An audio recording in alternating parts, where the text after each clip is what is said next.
Welcome है आप सबका। आज हम लोग UG semester one UG semester one का understanding India and major history IRC history को ध्यान में रखते हुए कुछ इंपॉर्टेंट क्वेश्चन कराने वाला हूँ। तो ध्यान रखेंगे, बहुत सारे टॉपिक्स हैं बट उनमें से जो स्पेशल टॉपिक्स है जिससे क्वेश्चन पूछे जा सकते हैं उन टॉपिक को आप जल्दी से जल्दी कवर कर लो। मैं बता देता हूँ।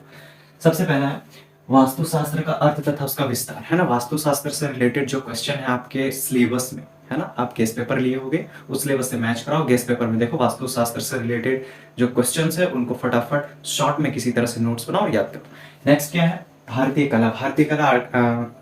भारतीय कला से बहुत सारे प्रश्न बनते हैं, इसलिए आप वो गेस्ट पेपर पे देखो भारतीय कला से रिलेटेड क्वेश्चन और कम से कम 3 से 4 पेज लिखने का कोशिश करो।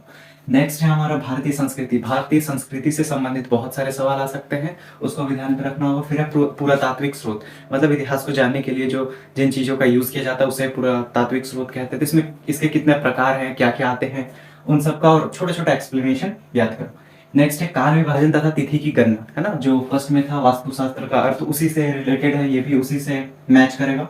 काल विभाजन तथा तिथि की गणना कैसे की जाती है, कब से शुरुआत की जाती है, वो डिटेल होगा आपके वहां पर, मैं आप देख करके उसे पढ़ लो।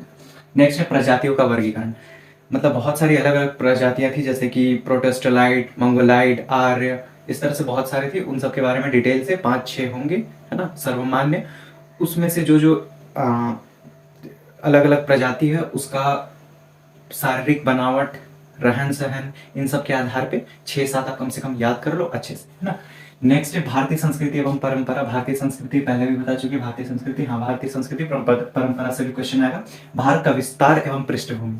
भारत का विस्तार कितना है, कहाँ से कहाँ तक फैला हुआ है, उसका पृष्ठभूमि कैसा है, भारत का उत्तरी पर्वतीय प्रदेश के बारे में, दक्षिण का पठार के बारे में, गंगा का उत्तरी मैदान हो गया, उसके बाद फिर तटीय क्षेत्र हो गया। इन सब के बारे में डिटेल से कम हाफ पेज बताना है आपको 4 पॉइंट में, तो फिर आपका 3-4 पेज कवर हो जाएगा। ओके, नेक्स्ट है भारतवर्ष की अवधारणा। ठीक है, भारतवर्ष की अवधारणा को भी आपको बताना होगा। नेक्स्ट है नालंदा, तक्षशिला, विक्रमशिला। सबसे इंपॉर्टेंट क्वेश्चन है, यहाँ से कुछ ना कुछ क्वेश्चन या तो फिर वन लाइनर पे आ सकता है या तो फिर लॉन्ग क्वेश्चन पे आ सकता है कि विक्रमशिला, तक्षशिला, नालंदा विश्वविद्यालय, इसका स्थापना कब हुआ, या फिर इसको कौन बनवाया, है ना, या फिर कहाँ स्थित है, या फिर इसके बारे में, इसके अंदर जो शिक्षा प्रणाली थी उसके विषय में प्रश्न पूछे जा सकते हैं। तो जल्दी से इन टॉपिक को कवर करो सबसे पहले, उसके बाद जो बचता है other subject, sorry, I mean other topics.